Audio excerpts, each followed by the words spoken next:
টানা এক সপ্তাহ ধরে পাল্টাপাল্টি সংঘাতে ইরান ও ইসরায়েল। শুক্রবার ভোর রাতেও চলে দুপক্ষের ড্রোন ও ক্ষেপণাস্ত্র হামলা। চলমান এই সংঘাতে জড়িয়ে পড়ার ইঙ্গিত এসেছে ওয়াশিংটনের পক্ষ থেকেও। তেহরান ঘিরে বাড়াচ্ছে সামরিক উপস্থিতিও। এদিকে মধ্যপ্রাচ্যে সম্ভাব্য যুদ্ধের বিস্তার ঠেকাতে সতর্ক অবস্থানে রয়েছে তুরস্ক। উত্তেজনা নিরসনে আজ জরুরি বৈঠকে বসছে জাতিসংঘ নিরাপত্তা পরিষদ। 1967 সালের 6 দিনের আরব ইসরায়েল যুদ্ধে নাস্তানাবুদ হয়েছিল আরব দেশগুলো। এই যুদ্ধের মাধ্যমে প্রতিবেশী মিশরের সিনাই ও গাজা উপত্যকা, জর্ডানের পশ্চিম তীর ও জেরুজালেম, সাথে সিরিয়ার গোলান মালভূমি দখলে নেয় ইসরায়েল। 5 দশকেরও বেশি সময় পর সেই কলঙ্ক ঘোচানোর চেষ্টায় ইরান 6 দিন নয়, টানা এক সপ্তাহ ধরে ইসরায়েলের বিরুদ্ধে চালিয়ে যাচ্ছে প্রতিশোধমূলক আক্রমণ। শুক্রবার ভোর রাতেও চলে দুপক্ষের পাল্টাপাল্টি ড্রোন ও ক্ষেপণাস্ত্র হামলা। ব্যাপক ক্ষয়ক্ষতির কবলে পড়ে ইসরায়েলের দক্ষিণাঞ্চলীয় শহর বীরসেবা। লোহিত সাগর অঞ্চলে দুটি ইরানি ড্রোন ভূপাতিতের দাবি করে ইসরায়েলের বিমান বাহিনী। এদিকে আরাক নিউক্লিয়ার রিঅ্যাক্টর সহ ইরানের বেশ কিছু সামরিক স্থাপনাতে পাল্টা বোমা হামলার দাবি জানায় তেল আবিব। ইরানে ক্ষমতার পট পরিবর্তন ইসরায়েলি অভিযানের উদ্দেশ্য না হলেও তা পরিণতি হতে পারে বলে মন্তব্য করেছেন ইসরায়েলের প্রধানমন্ত্রী বেনিয়ামিন নেতানিয়াহু। ইরান থেকে সন্ত্রাসবাদ নির্মূল করা হবে, তা এই প্রশাসনের অধীনেই। আমরা কেবল অপারমাণবিক স্থাপনা ধ্বংস করতে চেয়েছি। তবে যে যুদ্ধ শুরু হয়েছে, ইরানের ক্ষমতার পালাবদল তার পরিণতি হতে পারে। চলমান সংঘাতে ইরানের বিরুদ্ধে সরাসরি জড়িয়ে পড়ার ইঙ্গিত দিয়েছে যুক্তরাষ্ট্র। দেশটি ঘিরে সামরিক উপস্থিতিও বাড়িয়েছে ওয়াশিংটন। হোয়াইট হাউস জানিয়েছে ইরানে যুক্তরাষ্ট্র অভিযান চালাবে কিনা সে বিষয়ে 2 সপ্তাহের মধ্যে সিদ্ধান্ত নেবেন ট্রাম্প। বর্বর ইসরায়েলি আমেরিকান আগ্রাসনের বিরুদ্ধে চুপ করে বসে থাকবে না বলে হুঁশিয়ারি দিয়েছেন হিজবুল্লাহ নেতা শেখ নাঈম কাশেম। এদিকে মধ্যপ্রাচ্যে সম্ভাব্য যুদ্ধের বিস্তার ঠেকাতে সর্বোচ্চ সতর্কতায় যাচ্ছে তুরস্ক। সীমান্তে নজরদারি বাড়ানোর পাশাপাশি আকাশে টহল শুরু করেছে দেশটির যুদ্ধবিমান। আঙ্কারা জানিয়েছে বর্তমান পরিস্থিতিতে আর কোনো ঝুঁকি নিতে চায় না তারা। মিলা খন্দকার, চ্যানেল 24। এদিকে গাজাতেও সমান্তরালে আগ্রাসন চালিয়ে যাচ্ছে জয়ানবাদীরা। নেতজারিম করিডোরের ত্রাণ নেয়ার অপেক্ষায় থাকা ফিলিস্তিনিদের উপর গুলি ছুড়ে হত্যা করা হয় 22 ফিলিস্তিনিকে। দেইর আল বালার আল আদোয়া হাসপাতাল লক্ষ্য করেও হামলা চালায় ইসরায়েল বাহিনী।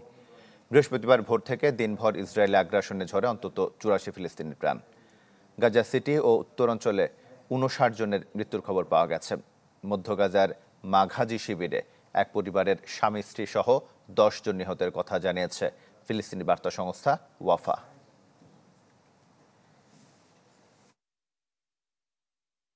বিশ্বে প্রতিনিয়তই বাড়ছে বাংলাদেশিদের রাজনৈতিক আশ্রয়ের সংখ্যা। আশ্চর্যজনক হলেও সত্য, ইউরোপ আমেরিকা সহ সেই তালিকায় এবার যোগ হয়েছে পূর্ব আফ্রিকার দেশ সোমালিয়াও। এদিকে দেশেও শরণার্থী বিষয়ক পরিস্থিতি দিন দিন জটিল হচ্ছে। মোর্শেদ হাসিবের রিপোর্ট। নানা প্রেক্ষাপটে বিশ্বজুড়ে বাংলাদেশি শরণার্থী সংখ্যা বাড়ছেই।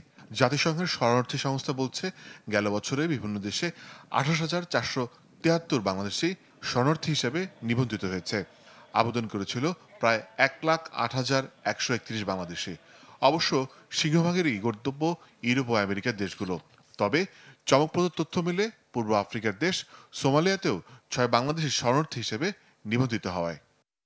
ইউএনএইচসিআর তথ্য অনুযায়ী 2023 সালে 24,126 বাংলাদেশি, 2022 সালে 24,000, 2021 সালে 22,672 জন এবং 2020 সালে 18,948 জন বাংলাদেশি নিজেদের শরণার্থী দাবি করে জাতিসংঘের কাছে আবেদন করেন। বিশেষজ্ঞরা বলছেন, 5 আগস্ট পরবর্তীতে এমন সংখ্যাটা অস্বাভাবিক নয়। নতুন নতুন দেশে যাবার চেষ্টা করছে বাংলাদেশিরা, ফলে সোমালিয়ার মতো দেশগুলোতে আশ্রয়ের নাম আসছে। রাজনৈতিক আশ্রয় চাওয়ার বিষয়টি যেটি আসছে আলোচনায়, কিন্তু সেটা গত বছর কিছুটা বেশি হওয়ার স্বাভাবিক, বিশেষ করে অগস্টের পট পরিবর্তনের পরে। কিন্তু এটাও আমরা বুঝি যে অনেকে কিন্তু মানে সত্যিকার অর্থেই যে পলিটিক্যাল অ্যাসাইলাম চাওয়ার মতো বা শরণার্থী হিসেবে অথবা কোন রকম ভাবে রাজনৈতিক আশ্রয় চাওয়ার মতো সেরকম কিন্তু সকলের হয়তো বাস্তবতা নাও হতে পারে। শরণার্থীর চিত্রে দেশেও বেশ জটিল পরিস্থিতি। কক্সবাজারের ক্যাম্পগুলোতে প্রতিদিনই বাড়ছে রোহিঙ্গাদের সংখ্যা, তবে যোগান নেই সেই পরিমাণ অর্থের, ফলে সংকট জটিল আকার ধারণ করছে, জানান শরণার্থী ত্রাণ ও প্রত্যাবাসন বিষয়ক কমিশনার। জন্মহারের কারণে জনসংখ্যা বাড়ছে, অন্যদিকে ওই পার থেকে এখনো রোহিঙ্গারা আসছে। রিপাট্রিয়েশন দ্রুততম সময় না হয় এবং আন্তর্জাতিক সাহায্যের এই অধোগতির কারণে এটি একটি ভয়াবহ পরিস্থিতি রূপ নেবে। তার দাবি, রোহিঙ্গা ক্যাম্পে অস্থিতিশীলতায় শুধু বাংলাদেশই নয়, ক্ষতিগ্রস্ত হবে পুরো অঞ্চল। মোর্শেদ হাসিব, চ্যানেল 24, ঢাকা। কোথাও দৌড়াদৌড়ি কিংবা পড়াশোনা নয়, ঘরে বসে মোবাইল ফোনের মাধ্যমে মিলছে ইউরোপ, অস্ট্রেলিয়া সহ বেশ কিছু স্বপ্নের দেশের ভিসা। আর এমন বাম্পার অফারের জন্য জনপ্রতি গুনতে হচ্ছে কমপক্ষে 15 লাখ টাকা পর্যন্ত। ভিসা খেলোয়াড়দের এই খেলায় পড়ে সহায় সম্বল হারাচ্ছেন প্রবাসী বাংলাদেশি সহ হাজার হাজার মানুষ। ভিসা দিছে যে এই যে ভিসা হাতে স্বপ্নের দেশ ইতালির ভিসা, তাও আবার একার নয়, স্বজন সহ। তাই চাঁদ হাতে পাওয়ার মতোই আনন্দে ছিলেন চাঁদপুরের তপন চন্দ্র ও তার স্বজনরা। অবশ্য এজন্য তাদের কোটি টাকারও বেশি খরচ করতে গিয়ে গায়ে বাঁধেনি। এক একজনের কত টাকা করেছে? এক একজনের কাছ থেকে প্রায় 17 লাখ 18 লাখ এরকম নিছে। তবে সেই স্বপ্ন দুঃস্বপ্নে পরিণত হতে বেশি দিন দেরিও হয়নি। বিদেশ যাওয়ার চূড়ান্ত প্রস্তুতি নিতে গিয়েই বাধে বিপত্তি। এখন আমরা এটা ম্যান পাওয়ার করাইতে গেছি, যাওয়ার পরে যে বলতেছে যে এটা ফেক ভিসা, ম্যান পাওয়ার দেয় না। টাকা নেওয়ার পরে সব বন্ধ করে দিচ্ছে ফোন। পরে আমরা খোঁজ করে দেখতে পেলাম যে তারা বিশাল বড় একটা সিন্ডিকেট, এই সিন্ডিকেটের মাধ্যমে তারা বিভিন্নভাবে মানুষের কাছ থেকে টাকা হাতে নিতেছে, কিন্তু তাদের দেখা পাইতেছে না কেউই। যদিও বিশ্বাস অর্জনের জন্য মাঝখানে নেপাল থেকে ঘুরিয়ে আনা হয় তাদের। ভিসা দেবে বলে আমাদেরকে ইন্ডিয়ার ভিসা করাইছে, তারপর ইন্ডিয়ার ভিসা করায় ইন্ডিয়া নিতে পারে নাই, তারা আমাদেরকে নেপালে নিয়ে গেছে। ভুক্তভোগীদের তথ্য যাচাই আর প্রতারণার উৎস খুঁজতে চায় চ্যানেল 24, আর এজন্য গন্তব্য উত্তরবঙ্গের নীলফামারী জেলা। ভিসা প্রতারণার ঘটনায় শুধু চলতি বছরেই শতাধিক মামলার তথ্য এসেছে নীলফামারী জেলার কিশোরগঞ্জ থানায়। আমার জানা মতে প্রায় 100 মামলা হবে, প্রতারণা মামলা। কিশোরগঞ্জ থানার মামলাগুলোর সূত্র ধরে আমরা যেতে চাই অভিযুক্ত কয়েকজনের বাড়িতে। ভুল করছিল, গেছিল, এটা মিথ্যে কথা নয়। ঠিক আছে, ওইখানে বন্ধ করেন। এইটা বুলবুল ভাইয়ের বাসা না? আছে উনি? ওনার এই বাসাটা ছাড়া আর বাসা আছে? কই বুলবুলের এই যে থাকার বাড়ি এটা, কিন্তু এখন তার অবস্থার পরিবর্তন হয়েছে খুব দ্রুত। এই প্রতারণা করে আসলে এই যে তার আমূল পরিবর্তন হয়েছে। অনুসন্ধানে দেখা যায় পুরো নীলফামারী জেলায় জাল ভিসা তৈরির কার্যক্রম মহামারী আকার ধারণ করেছে, যার অন্যতম কারণ পুলিশের সাথে প্রতারকদের সখ্যতা। ধরা পড়লে কিছুদিন জেল খাটলেও অর্থের জোরে বেরিয়ে এসে ফের নামেন প্রতারণার কাজে। টাকার বিনিময়ে ছেড়ে দেয় পুলিশ হয়েছে কি, একজন করতে 7 লাখ 10 লাখ করে নিয়েছিল। তাই নাকি? হ্যাঁ, নিয়ে ছাড়ি দিয়ে এই প্রতারকদের। প্রবাসী ভাইরা, আপনারা কেমন আছেন? আশা করি ভালো আছেন। বিদেশ বিভূত তরুণদের ফাঁদে ফেলতে প্রতারকরা বেছে নেন সামাজিক যোগাযোগ মাধ্যম। নানা চটকদার ভিডিওর মাধ্যমে আকৃষ্ট করা হয় তাদের। একবার সেই ফাঁদে পা দিলেই আর নিস্তার নেই। মনে করুন যে অস্ট্রেলিয়া, কানাডা, ওইগুলো দেশের আদার্সের যে ভিডিও আছে, রেস্টুরেন্ট বা মাল্টা বাগান, এইগুলো থেকে ভিডিও নেওয়া হয়। ওইগুলো ভিডিও নিয়ে যে নাম্বারটা কিনা হয়, ওই নাম্বারটা দিয়ে হচ্ছে ওইখানে এডিটিং করে হচ্ছে ভয়েসটা তৈরি করা হয়। বনিয়ামিন, চ্যানেল 24, ঢাকা। এনে বিস্তারিত দেখবেন আজ রাত 9টায় সার্চলাইট অনুষ্ঠানে। জানাবো অন্যান্য খবর। আইন শৃঙ্খলা পরিস্থিতি নিয়ন্ত্রণে অন্তর্বর্তী সরকার যেন স্রেফ বুলি আওড়ানোতে সীমাবদ্ধ। মাঠের বাস্তবতা হলো বাড়ছে মারাত্মক সব অপরাধ, যার সাথে সন্ত্রাসীরা তো আছেই, জড়িয়ে পড়ছেন খোদ সরকারি কর্মকর্তারাও। এমন তথ্য উঠে এসেছে মন্ত্রিপরিষদ বিভাগের প্রতিবেদনে, যেখানে দেখা যায় সবচেয়ে বেশি অপরাধ ঘটেছে খোদ রাজধানীতেই। ইমদাদ হকের রিপোর্ট। অন্তর্বর্তী সরকারের বড় চ্যালেঞ্জ আইন শৃঙ্খলা পরিস্থিতি নিয়ন্ত্রণ আর আর্থিক খাতে সুশাসন ফিরিয়ে আনা। এ লক্ষ্যে গেল কয়েক মাসে কার্যকর উদ্যোগ দেখা গেছে যতটা, তার চেয়ে বেশি শোনা গেছে কর্তাদের বাগাড়ম্বরতা। ফল হাতে নাতে প্রতি মাসে বাড়ছে ছোট বড় নানা অপরাধ। মন্ত্রিপরিষদ বিভাগে জমা হওয়া মাঠ পর্যায়ের তথ্যে ফুটে উঠেছে সেই ভয়াবহতা। সরকারি তথ্য বলছে, গেল মে মাসে সারা দেশে সংঘটিত হয়েছে 2809টি মারাত্মক অপরাধ, যা গেল বছরের তুলনায় অন্তত 550 বেশি। আর সবচেয়ে বেশি অপরাধ ঘটেছে খোদ রাজধানীতে, প্রায় 600টি। দ্বিতীয় অবস্থানে চট্টগ্রাম। এসব অপরাধ ঘটেছে মূলত রাজনৈতিক আধিপত্য বিস্তার ঘিরে।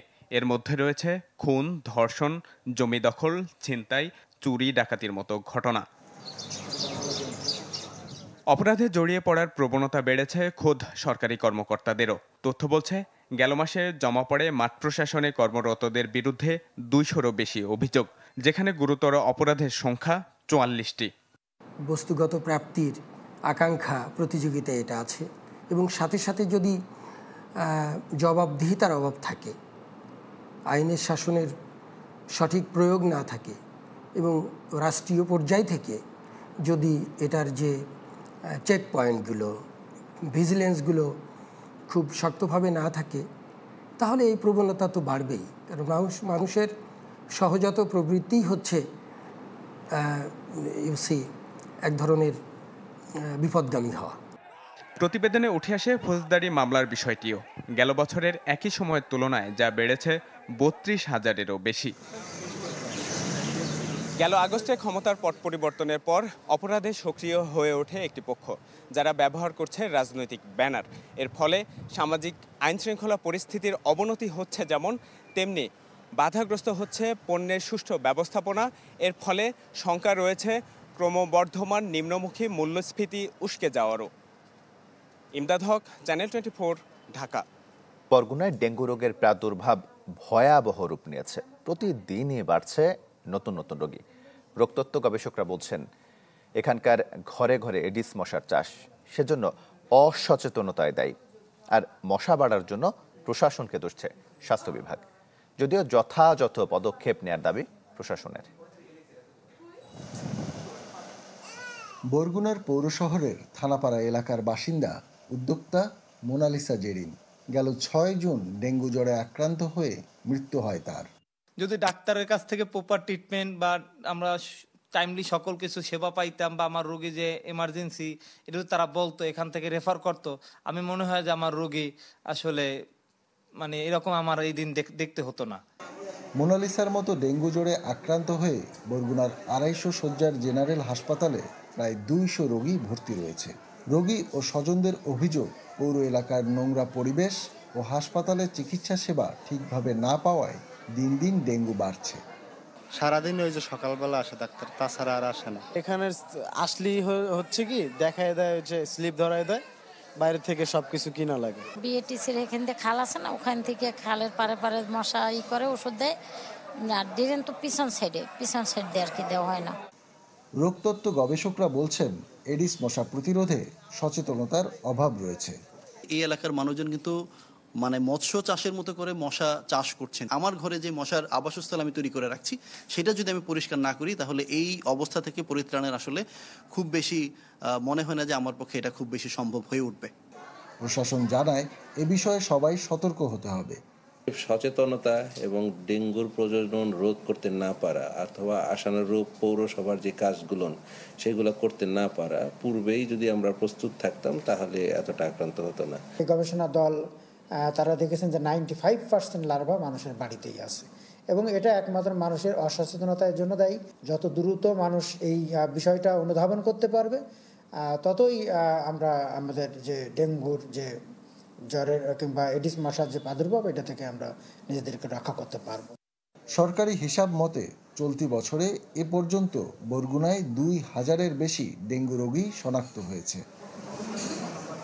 আফসার হোসেন রানা, চ্যানেল 24, বরগুনা। ফেনীর ফুলগাজীতে মুহুরী নদীর বাঁধ ভেঙে প্লাবিত হচ্ছে নিচু এলাকা। এ বিষয়ে আরো খবর জানাতে সেখান থেকে সরাসরি যুক্ত হচ্ছেন দিলদার হোসেন। দিলদার, নতুন করে কতটি এলাকা প্লাবিত হয়েছে? হ্যাঁ, আমি এখন রয়েছি ফেনীর ফুলগাজী উপজেলার উত্তর বড়ইয়া বণিকপাড়া এলাকায়। আমার পিছনে দেখা যাচ্ছে যে ভাঙ্গনটি, যেটা মুহুরী নদীর ভাঙ্গনের ফলে লোকালয়ে পানি প্রবেশ করছে। এখান দিয়ে পানি প্রবেশ করার ফলে প্রায় 4টি গ্রাম প্লাবিত হয়েছে এই পর্যন্ত। তবে মুহুরী নদীর পানি এখন বিপদসীমার নিচ দিয়ে প্রবাহিত হচ্ছে। কিন্তু আমরা যখন স্থানীয় লোকজনের সাথে কথা বলেছি, তারা আমাদেরকে জানিয়েছেন যে এখানে তারা টেকসই বাঁধ চান। আমরা একটা কথা বলবো, আপনারা প্রতি বছর তো ভাঙ্গন হয়, এখন কি অবস্থা, কি মনে হয়? মানুষ চাই মোটামুটি টেকসই বাঁধ এবং নদী ড্রেসিং, এই দুইটা কাজ হয়ে গেলে আশা করি আমরা এখানে নদী ভাঙানোর কোনো সুযোগ নাই। আপনাকে দর্শকদেরকে জানিয়ে রাখি, আমরা প্রতি বছরে দেখি যে মহুরী নদী, কহুয়া সিলোনিয়া নদীর ভাঙনের ফলে বিস্তীর্ণ এলাকা প্লাবিত হয়, ফলে আমরা ক্ষতিগ্রস্ত হয়ে থাকি এবং গতকাল রাতে বাজারেও আপনার পানি উঠে প্রায় ক্ষয়ক্ষতি হয়েছে। আমরা একটু পানি উন্নয়ন বোর্ডের সাথে কথা বলবো, নির্বাহী প্রকৌশলীর সাথে। এই যে প্রতি বছর তো ভাঙে, আপনার ভাঙন রোধে কি ব্যবস্থা গ্রহণ করছে? ভাঙন রোধে আমরা সাময়িকভাবে ভাঙলে আমরা সেটাকে আবার বন্ধ করে যাতে বন্যার পানি আর না ঢুকে সেটার ব্যবস্থা করি। তবে টেকসই বা বাঁধ নির্মাণের জন্য আমরা ইতিমধ্যে ৭,৩৪০ কোটি টাকা প্রকল্প দাখিল করেছি। সেই প্রকল্প পাশ হলে আমরা আশা করি এটা বন্ধ হবে এবং এই জন্য নদীর চওড়া করার জন্য যত পরিমাণ জমি এবং যত জায়গা লাগবে, বাঁধ নির্মাণের জন্য যত জায়গা লাগবে, এটা অবশ্যই এখানকার স্থানীয় জনগণ, সরকার এটা আমাদেরকে দিলে আমরা সেই অনুযায়ী বাঁধ নির্মাণ করব এবং এই বাঁধ নির্মাণ করলে একমাত্র এখান থেকে এই বন্যা থেকে নিষ্কৃতি পাওয়া যায়। আমরা যেমনটি শুনেছি, পানি উন্নয়ন বোর্ড কর্মকর্তারা আমাদেরকে জানিয়েছে। তবে আমরা অতীতে দেখেছি প্রতি বছরে বাঁধের নির্মাণ কাজ হয়, কিন্তু বাঁধ নির্মাণের ত্রুটির অভিযোগও রয়েছে। স্থানীয় এলাকাবাসী অভিযোগ করেছেন যে পানি উন্নয়ন বোর্ড সহ অন্যান্য ডিপার্টমেন্টের বিরুদ্ধে, এবং আমরা যেটা দেখেছি এখানে সমন্বয়হীনতার অভাব রয়েছে, যার ফলে এখানে মানে প্রতি বছর ভাঙনের সৃষ্টি হয়। এখানে স্থানীয়ভাবে প্রশাসনিকভাবে যদি সঠিক ব্যবস্থাপনাটা যদি তারা নিতে পারে, যে পানি উন্নয়ন বোর্ডের সাথে কথা বলা ছাড়া এখানে পুকুর, জলাশয়, যে সড়ক নির্মাণ, ব্রিজ নির্মাণ, ওয়াটার লেভেল না মেনে করা, এগুলা যেন না করতে পারে। যে অংশটা ভেঙে গেছে ওই অংশ মেরামতের কাজ কখন শুরু হবে? আমাকে যেটা পানি উন্নয়ন বোর্ড যেটা বলেছেন, আমরা দেখেছি অতীতে 151 কোটি টাকার একটা প্রকল্প ছিল গত বিএনপি সরকার আমলে। ওই প্রকল্পের কাজ করার পরও কিন্তু আমরা পানিতে ক্ষয়ক্ষতি হয়েছে। পরবর্তী আরেকটা প্রকল্প গ্রহণ করা হয়েছিল, এখন প্রায় 7,000 কোটি টাকার একটা প্রকল্প গ্রহণ করা হচ্ছে, কিন্তু এটা বাস্তবায়ন হতে সময় লাগবে। সে সময়টা ওনারা জানাতে পারেননি। এটা বাস্তবায়ন হলে তাহলে এই এলাকার লোকজন পানির হাত থেকে রক্ষা পাবে বলে জানিয়েছেন। আপনাকে অসংখ্য ধন্যবাদ। ফেনীর ফুলগাজী থেকে আমাদের সঙ্গে যুক্ত হয়েছিলেন দিলদার হোসেন। নির্বাচনী প্রচারণায় ব্যবহার করা যাবে না পোস্টার, তবে বিলি করা যাবে লিফলেট, ঝোলানো যাবে ব্যানার, সাথে নতুন করে সংযোজিত হচ্ছে বিলবোর্ড। এমন সব নিয়ম রেখে চূড়ান্ত করা হয়েছে নির্বাচনে রাজনৈতিক দল ও প্রার্থীদের আচরণ বিধিমালার খসড়া, যা লঙ্ঘন করলে 6 মাস কারাদণ্ড ও 1.5 লাখ টাকা জরিমানার বিধান রাখা হয়েছে। পোস্টারে ছেয়ে যাওয়া এমন ছবি আর হয়তো দেখা যাবে না আগামী সংসদ নির্বাচনে। প্রার্থী কিংবা দলের আচরণবিধি কেমন হবে তা নিয়ে বিধিমালার যে খসড়া, সেখানে রাখা হয়েছে এমনই বিধান। তবে ব্যবহার করা যাবে ব্যানার ও বিলবোর্ড। নির্বাচন কমিশনের পক্ষ থেকে জানানো হয়, নির্বাচনী প্রচারণার সব উপকরণই হতে হবে পরিবেশ বান্ধব। বিলবোর্ডের ব্যবহার অতীতে ছিল না, এটাকে ইন করা হচ্ছে। আমরা পোস্টার ব্যবহার বাদ দেওয়ার ব্যাপারে সম্মত হয়েছি।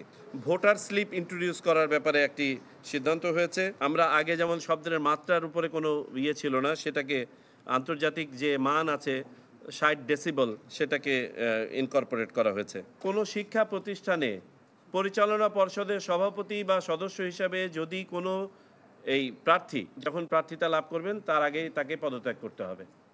নির্বাচন কমিশনের চূড়ান্ত অনুমোদিত এই খসড়া নিয়ে ভবিষ্যতে হতে পারে আলোচনা, যার ভিত্তিতে সুযোগ আছে সংযোজন বিয়োজনের। এটা চূড়ান্ত হলে এটা প্রকাশিত হয়ে যাবে আমাদের ওয়েবসাইটে, উপরে লেখা থাকবে আরপিও সংশোধন সাপেক্ষে। আবার রাজনৈতিক কনসেনসাসের ভিত্তিতে যদি কিছু পরিবর্তন সংশোধন হয়, সেটাও করতে হতে পারে। বিধিমালা মেনে চলার বিষয়ে দল এবং প্রার্থীকে দিতে হবে হলফনামা, যা লঙ্ঘন করলে 6 মাস জেল এবং 1.5 লাখ টাকা জরিমানার বিধান রাখা হয়েছে। সেটাকে 6 মাস কারাদণ্ড এবং 1.5 লাখ টাকা জরিমানা করা হয়েছে। Ashikin Prince, channel 24, Dhaka. চট্টগ্রামের মিরসরাইয়ে ট্রেনে কাটা পড়ে 3 তরুণ নিহত হয়েছেন। গতরাতে জেরারগঞ্জের মধ্যম সোনাপাহাড় এলাকায় এই দুর্ঘটনা ঘটে। নিহতরা হলেন রিয়াজ, আরাফাত ও আনিস। তাদের বাড়ি সোনাপাহাড় এলাকায়। 3 জনে বন্ধু। পুলিশ জানিয়েছে 5 তরুণ রেল লাইনে বসে গল্প করার সময় দ্রুতগামী ট্রেনে কাটা পড়েন 3 তরুণ। ঘটনাস্থলে মারা যান তারা। তাদের মরদেহ উদ্ধার করে মর্গে পাঠানো হয়েছে। এদিকে বগুড়ার আদমদিঘিতে ট্রাকের ধাক্কায় 3 মোটরসাইকেল আরোহী নিহত হয়েছেন। স্থানীয়রা জানান, গতকাল মোটরসাইকেলে বগুড়া যাচ্ছিলেন 3 জন। এ সময় বিপরীত দিক থেকে আসা ট্রাক ধাক্কা দিলে ঘটনাস্থলে মারা যান তারা। দুর্ঘটনার পরপরই ট্রাকটি জব্দ করা হলেও পালিয়ে যায় চালক ও তার সহযোগী।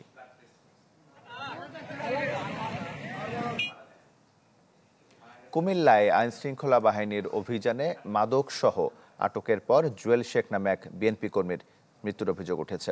পরিবারের দাবি, পুলিশি নির্যাতনে তার মৃত্যু হয়। যদিও নির্যাতনের অভিযোগ অস্বীকার করেছে পুলিশ। তারা জানায়, বৃহস্পতিবার বাঙ্গরা বাজার এলাকায় একটি বাড়ি থেকে 70 পিস ইয়াবাসহ জুয়েল ও তার সহযোগীকে গ্রেপ্তার করা হয়। রাতে থানায় জুয়েল অসুস্থ হয়ে পড়লে তাকে মুরাদনগর উপজেলা স্বাস্থ্য কমপ্লেক্সে নেওয়া হয়। সেখানে চিকিৎসাধীন অবস্থায় মৃত্যু হয় তার। এদিকে জুয়েলের মৃত্যুর খবর জানাজানি হলে বাঙ্গুরা বাজার থানার সামনে বিক্ষোভ করেন স্থানীয়রা। পরে পুলিশকে পরিস্থিতি নিয়ন্ত্রণে আনে।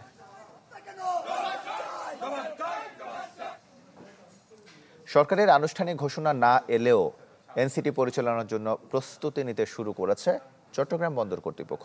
সাজানো হচ্ছে পরিকল্পনা। কর্মকর্তারা বলছেন, সাইফ পাওয়ারটেকের সাথে নতুন করে চুক্তি নবায়ন না হলে 7 জুলাইয়ের পর টার্মিনালটি সচল রাখতে সব ধরনের প্রস্তুতি রাখা হচ্ছে। ফখরুল ইসলামের রিপোর্ট। বিদেশি অপারেটর নিয়োগ ইস্যুতে গত কয়েক মাস ধরে আলোচনায় চট্টগ্রাম বন্দরের new mooring container terminal NCT, যার বর্তমান অপারেটর সাইফ পাওয়ারটেকের সাথে চুক্তির মেয়াদ শেষ হচ্ছে আগামী 7 জুলাই। প্রশ্ন উঠেছে, এরপর কারা চালাবে বন্দরের সবচেয়ে বড় এই টার্মিনাল? নানামুখী বিতর্কের কারণে সবশেষ এনসিটি বন্দরের হাতে রেখে পরিচালনা করা যায় কিনা গত কয়েকদিন ধরে তা খতিয়ে দেখছিল সরকার। এ নিয়ে গত বুধবার নৌ পরিবহন মন্ত্রণালয়ে বৈঠকও হয়। এরপর থেকেই জোরে সোরে অভ্যন্তরীণ প্রস্তুতি শুরু করেছে বন্দর কর্তৃপক্ষ। তাতে ইঙ্গিত মিলছে, এনসিটি পরিচালনার ভার আপাতত থাকছে বন্দরের হাতেই। যে সময় আছে এর ভিতরে আসলে অন্য কোনোভাবে কার্যক্রম ওটিএম শেষ করে কোনো কার্যক্রম করা ডিফিকাল্ট হতে পারে। সো আলটিমেটলি আমাদের মন্ত্রণালয় থেকে সিদ্ধান্ত ওইভাবেই আমাদেরকে হয়তো যদি আসে, আমরা প্রস্তুতি গ্রহণ সেভাবে করছি এবং অপারেশনাল কার্যক্রম যাতে কোনো রকমের ব্যাহত না হয় সেই উদ্দেশ্যেই বেসিক্যালি চট্টগ্রাম বন্দর প্রিপারেশন নিচ্ছে। সেটা কারিগরি প্রিপারেশন রয়েছে, আমাদের ম্যাটেরিয়াল প্রিপারেশন রয়েছে, লজিস্টিক্স প্রিপারেশন রয়েছে এবং মেইনটেনেন্স সংক্রান্ত প্রিপারেশন রয়েছে। বন্দর ব্যবহারকারীদের মতে, শ্রম অসন্তোষ সহ পুরনো সংকট ফিরে না এলে কিংবা বিগত দিনগুলোর মতো বাধাহীনভাবে কাজ চললে এনসিটি বন্দর কর্তৃপক্ষ নিজেরা চালালে তাতে কোনো সমস্যা দেখছে না তারা। এজন্য শক্ত একটি মনিটরিং ব্যবস্থা থাকা দরকার। যদি সত্যিকার অর্থে বন্দর এটাকে পরিচালনা করতে পারে, এফিসিয়েন্টলি পরিচালনা করতে পারে, তাহলে এটা অবশ্যই ভালো। কিন্তু অতীত অভিজ্ঞতা আমাদেরকে অন্য বার্তা দিচ্ছে। সেটা হলো অতীতে শ্রমিকদের সমস্যা এবং আমলাতান্ত্রিক জটিলতায় বন্দরের যে একটা উৎপাদনশীলতা যে হ্রাস পেয়েছিল, নানা ধরনের বাধা বিপত্তি সৃষ্টি হয়েছিল, এই সমস্ত কথা মনে পড়লে কিন্তু আমাদের মনের মধ্যে শঙ্কার সৃষ্টি হয়। এনসিটিতে বছরে হ্যান্ডলিং হয় প্রায় 13 লাখ কন্টেইনার। 2007 সাল থেকে এটি পরিচালনা করে আসছিল বেসরকারি অপারেটর সাইফ পাওয়ারটেক। অবশেষে এটি পরিচালনার দায়িত্ব সংযুক্ত আরব আমিরাতের ডিপি ওয়ার্ল্ডকে দেওয়ার উদ্যোগ নিয়ে শুরু হয় নানামুখী বিতর্ক। ফখরুল ইসলাম, চ্যানেল 24, চট্টগ্রাম। ছাত্র জনতার আন্দোলনের বছর 2024 সালে সুইচ ব্যাংকে বাংলাদেশিদের আমানত বেড়েছে 33 গুণ। সুইচ কেন্দ্রীয় ব্যাংকের বার্ষিক প্রতিবেদনে এই তথ্য উঠে এসেছে। 2024 সালের শেষে সুইচ ব্যাংকগুলোতে বাংলাদেশের নামে জমা ছিল 59 কোটি 82 লাখ সুইস ফ্রাঙ্ক, বাংলাদেশি টাকায় যার পরিমাণ প্রায় 8,972 কোটি। 2023 সালে এই অঙ্ক ছিল মাত্র 2 কোটি 64 লাখ ফ্রাঙ্ক, প্রায় 396 কোটি টাকা। এক বছরে জমার অঙ্ক বেড়েছে প্রায় 33 গুণ। আর 2022 সালে যা ছিল 5 কোটি 84 লাখ সুইস ফ্রাঙ্ক। সুইজারল্যান্ডের ব্যাংকগুলোতে দায়ের করা বাংলাদেশের পাওনা ও পুঁজিবাজারে বাংলাদেশের নামে বিনিয়োগের অর্থ রয়েছে, যার 95% বেশি বাংলাদেশের পাওনা, যা দেশের বাণিজ্য কেন্দ্রিক অর্থ বলে আসছে কেন্দ্রীয় ব্যাংক।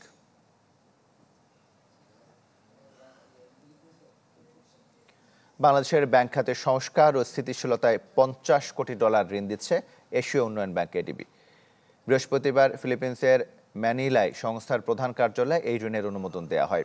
মূলত ব্যাংক খাতে নজরদারি ও সুশাসন নিশ্চিত করা, তারল্য ব্যবস্থাপনার উন্নয়ন ও খেলাপি ঋণ সংক্রান্ত বিষয়ে কার্যকর উদ্যোগ নিতে এই অর্থায়ন করবে সংস্থাটি। মূলত ব্যাংক ব্যবস্থার আন্তর্জাতিক চর্চা অনুসরণের মাধ্যমে বাংলাদেশের প্রেক্ষিতে এসব কার্যক্রমে ঋণের অর্থ ব্যয় করা হবে। ঋণ অনুমোদনকালে সংস্থার chief financial specialist Sanjeev Kaushik জানান, এই অর্থায়নের মাধ্যমে পরিচালিত কার্যক্রম বাংলাদেশের আর্থিক খাতের উন্নয়নে বড় ভূমিকা রাখবে। এদিন দেশের জলবায়ু খাতের উন্নয়নে আরও $40 কোটি ঋণ অনুমোদন করে সংস্থাটি।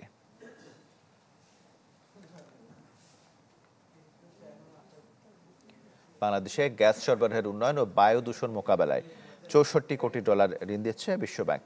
যুক্তরাষ্ট্রের স্থানীয় সময়ে 18 জুন এই ঋণের অনুমোদন দেওয়া হয়। এতে বলা হয়, দুইটি ভিন্ন প্রকল্পের আওতায় গ্যাস সরবরাহে $35 কোটি প্রদান করা হবে। মূলত এই অর্থ $2.1 বিলিয়ন এলএনজি প্রকল্পের সহায়তার জন্য ব্যয় হবে। সংস্থায় পাঠানো বিজ্ঞপ্তিতে জানানো হয়, বর্তমানে 4 ভাগের 1 ভাগ গ্যাস আমদানি করে বাংলাদেশ, কিন্তু সরবরাহ ঘাটতির কারণে বিদ্যুৎ ও শিল্প উৎপাদন ব্যাহত হচ্ছে। ফলে এই অর্থায়ন সংকট কাটাতে ভূমিকা রাখবে বলে জানানো হয়।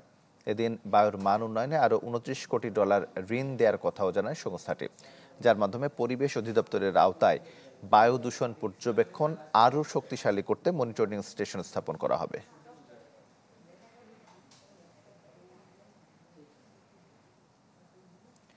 অংশীজনদের সাথে আলোচনা ও পরামর্শ না করে রাজস্ব লক্ষ্যমাত্রা নির্ধারণ করায় প্রতি বছরই বড় হচ্ছে এনবিআরের ঘাটতি, যা পূরণে বাড়তি চাপ দিতে হচ্ছে সংস্থার কর্মকর্তাদের। বিশ্লেষকরা বলছেন, আয় বাড়াতে যতটা তৎপরতা থাকে জাতীয় রাজস্ব বোর্ড, ঠিক ততটা থাকে না করজালের আওতা বাড়াতে, যে কারণে অর্জিত হয় না কাঙ্ক্ষিত লক্ষ্যমাত্রাও। ইমদাদ হকের বিশেষ রিপোর্ট। সরকারের অর্থ যোগানের বড় উৎস রাজস্ব, তাই বাজেট প্রণয়নে গুরুত্ব পায় রাজস্ব খাত। প্রতি মাসে চুলচেরা বিশ্লেষণ করা হয় রাজস্ব আয় আর ঘাটতির হিসাবও। তথ্য বলছে, চলতি অর্থ বছরে 4,63,000 কোটি টাকার সংশোধিত রাজস্ব আদায়ের লক্ষ্য দেয়া হয় এনবিআরকে, যা পূরণে কেবল জুনেই আদায় করতে হবে 1,42,000 কোটি টাকা, যা অনেকটাই অসম্ভব বলছেন কর্মকর্তারা। সম্পত্তির উৎস থেকে আয়গুলো ঠিকমতো আমাদের রিটার্নে প্রদর্শিত হচ্ছে কিনা, সম্পত্তি যদি দেখানো না হয় তাহলে সম্পত্তি থেকে তো আয় তো প্রদর্শিত হবে না। সো এই কার্যক্রমগুলো যদি না নেওয়া হয় তাহলে তো ধরেন আপনি কর আহরণ করাটা পারবেন না, কারণ আলটিমেটলি গিয়ে নেট যদি ছোট থাকে তাহলে আপনি অল্প যারা আছে তাদের কাছ থেকেই তো কালেক্ট করবেন, তারা আর কত দিবে। সো যার ফলে আপনার এই কালেকশনের সাথে আপনার টার্গেট যেটা আছে এটার গ্যাপ থাকবেই। প্রতি বছর লক্ষ্যমাত্রা থেকে পিছিয়ে পড়ার কারণ উঠে এসেছে পরামর্শ কমিটির পর্যালোচনায়। বলা হয়, রাজস্ব আয়ের লক্ষ্য অর্জনে কোনো বছরই নেওয়া হয় না রাজস্ব বিভাগের কর্মকর্তাদের মতামত, চাপিয়ে দেওয়া হয় অনুমান নির্ভর পরিমাণ, ফলে ঘাটতি থাকে প্রতি বছরই। তাই তাদের সুপারিশ, এনবিআরের মাঠ পর্যায়ের কর্মকর্তাদের সাথে আলাপ করেই রাজস্ব লক্ষ্য নির্ধারণ করবে নতুনভাবে গঠিত রাজস্ব নীতি বিভাগ। একটা রাষ্ট্র চালাতে গেলে সরকারকে আগের সরকার থেকে সবসময় পরবর্তী সরকার মনে করে যে আমাকে আরেকটু বেটার পারফর্ম করতে হবে, জনগণকে দেখাইতে হবে যে আমার এই পরিমাণ বাজেট রয়েছে, এই পরিমাণ আমার খরচ আমি করতেছি, আমার কত খরচ করতে হবে সেই লক্ষ্যমাত্রার সিদ্ধান্ত নেওয়া হয়, আর এর মধ্যে কতটুকু আমরা কালেক্ট করতে পারবো আর বাকিটুকু ঘাটতি থাকবে। এভাবেই জিনিসটা হয় যে আমার কতটুকু অর্জনযোগ্য সেটা ধরে যদি হতো যে না আমি অর্জন করতে পারবো 100 টাকা, তাহলে আমাকে খরচ করতে হবে এই 100 টাকার মধ্যে, সেভাবে তো হয় না। রাজস্ব আদায়ের লক্ষ্য নির্ধারণে অর্থ মন্ত্রণালয়ের অধীনে সংশ্লিষ্ট অংশীজনদের নিয়ে রিসোর্স কমিটি গঠনের পরামর্শ রয়েছে পরামর্শ কমিটির সুপারিশে। ইমদাদ হক, চ্যানেল 24, ঢাকা। গেল 15 বছরে দেশ থেকে $17 বিলিয়ন পাচারে নিরীক্ষকদের দায়ী করাকে সম্পূর্ণ অযৌক্তিক বলে জানিয়েছে Bangladesh chartered accountants institute ICAB। গতকাল এক সংবাদ সম্মেলনে কথা জানায় প্রতিষ্ঠানটি। বলা হয়, ব্যাংক খাতে লুটপাটের কথা জানা সত্ত্বেও আইনি বাধা ও চাপের মুখে তা প্রকাশ করতে পারেনি নিরীক্ষকরা, যে কারণে বাধ্য হয়েই আন্তর্জাতিক মান ও নিয়ম উপেক্ষা করেই কেন্দ্রীয় ব্যাংকের নির্ধারিত নিয়মে খেলাপি ঋণের রিপোর্ট করতে হয়েছে। প্রকাশিত প্রতিবেদনে এসব তথ্য না থাকলেও অভ্যন্তরীণ রিপোর্টে তা তুলে ধরা হয়েছে বলেও দাবি প্রতিষ্ঠানটির। আওয়ামী আমলে বাংলাদেশ ব্যাংক নিজেই খেলাপি হার নির্ধারণ করে বাণিজ্যিক ব্যাংকগুলোকে চিঠি পাঠাতো বলেও জানানো হয়। বাজেটে প্রসাধনী পণ্য আমদানির উপর বাড়তি শুল্ক বসানোর প্রভাব পড়তে শুরু করেছে রাজধানীর শপিং মলগুলোতে। বাড়তি দামের কারণে কমেছে প্রত্যাশিত ক্রেতার আনাগোনা, যে কারণে শঙ্কায় ব্যবসায়ী ও আমদানিকারকরা। আর তাই পণ্যের দাম নিয়ন্ত্রণ ও প্রসাধনী শিল্পকে বাঁচিয়ে রাখতে আগের শুল্ক ব্যবস্থার অব্যাহত রাখার দাবি সংশ্লিষ্টদের। নাদিয়া ইসলাম তুলির রিপোর্ট। বেসরকারি বিশ্ববিদ্যালয়ের শিক্ষার্থী সাবরিনা ঐশী নিত্যদিনের ব্যবহার্য প্রসাধনী কিনতে এসে দাম শুনে চোখ কপালে। একই অবস্থা আরেক শিক্ষার্থী বর্ষারও। যে জিনিসগুলো মান 300 টাকা 400 টাকার মতন, সেগুলোকে আমার দাম বাড়ায় কিনতে হচ্ছে। তো আমাকে অল্টারনেটিভলি শিফট করে কম মানের বা খারাপ মানের জিনিসগুলো কিনতে হচ্ছে, যেটা আমার অ্যাফোর্ডের মধ্যে। আমরা যেটা ইউজ করতাম ওটা প্রায় ডাবল দাম বেড়ে গেছে। তো এত দাম বাড়লে তো আসলে আমাদের পক্ষে কেনা সম্ভব না। ক্রেতাদের মতো মধুর যন্ত্রণায় প্রসাধনীর ব্যবসা করা শরীফ ও জাহিদ। পণ্যের দাম বাড়ায় মিলছে না ক্রেতা। দাবি, দৈনিক 10,000 টাকার বিক্রি এখন নেমেছে প্রায় অর্ধেকে। সবার একটা বাজেট থাকে যে এই বাজেটের মধ্যে আমরা ক্রয় করবো, কিন্তু সেই ক্রয় ক্ষমতাটা একবারে অতিমাত্রায় চলে গেছে। না, আগের থেকে অনেক সেল কমে গেছে, সত্য কথা, অনেক সেল। শুধু এই মার্কেট না, এই দোকান না, সব মার্কেটেই অনেক মার্কেটের দোকানপাটই তো বন্ধ। পুরোটাই আমদানি নির্ভর ও প্রসাধনীর ব্যবহার বাড়ায় এবারের বাজেটে রাজস্ব আদায়ের সুযোগ হারাতে চায়নি সরকার। তাই দ্বিগুণেরও বেশি করের বোঝা এই বাজারে। সংশ্লিষ্টরা বলছেন, স্থানীয় শিল্পের সুরক্ষার নামে শুল্ক হার বাড়ানোর সিদ্ধান্তে ভুগতে হবে সবাইকে। শঙ্কা বাড়বে চোরাই পথে পণ্য আমদানির। তাই নতুন শুল্কের বদলে পুরনো হার অব্যাহত রাখার দাবি তাদের। একটা পণ্য ডিউটি দিয়ে এনে দেন আমাদের পারচেজ ভ্যালু যোগ করে যদি আমরা এখানে একটা পণ্য 18 থেকে 22 টাকার ভিতরে বিক্রি করতে পারি, আর যদি ওই ডিউটিটা $40 উপর হয়, তাহলে ডিউটি হয়ে যাবে একটা পণ্যের উপর প্রায় 100 টাকার উপরে। এনবিআরে গিয়েছিলাম, মেম্বার সাহেবের সাথে আমরা কথা বলেছি। তো মেম্বার সাহেব অলরেডি তার অফিসে আমরা দেখলাম স্যাম্পল রেখেছেন। প্রসাধনী সামগ্রীতে বারংবার ট্যাক্স বৃদ্ধি করা হয়েছে বা এসডিবি বৃদ্ধি করা হয়েছে, আরডি বৃদ্ধি করা হয়েছে, ভ্যালু বৃদ্ধি করা হয়েছে। সো সেটার কারণে আমরা এমনিই খুব বিপর্যয়ের মধ্যে ছিলাম। সো এই অন্তর্বর্তী সরকারের কাছে এই বাজেটে আমাদের আশা ছিল যে গত বছরের যে ট্যারিফ ছিল বা গত বছরের যে ভ্যালুয়েশন ছিল, সেটাকেই তারা রিএভ্যালুয়েট করে আমাদের জন্য একটা স্বস্তির কিছু উপহার দেবে। প্রস্তাবিত বাজেটে আমদানি করা প্রসাধনী ও টয়লেট্রিজ পণ্যের উপর 150% পর্যন্ত শুল্ক ও মূসক আরোপের প্রস্তাব করা হয়েছে। নাদিয়া ইসলাম তুলি, চ্যানেল 24, ঢাকা।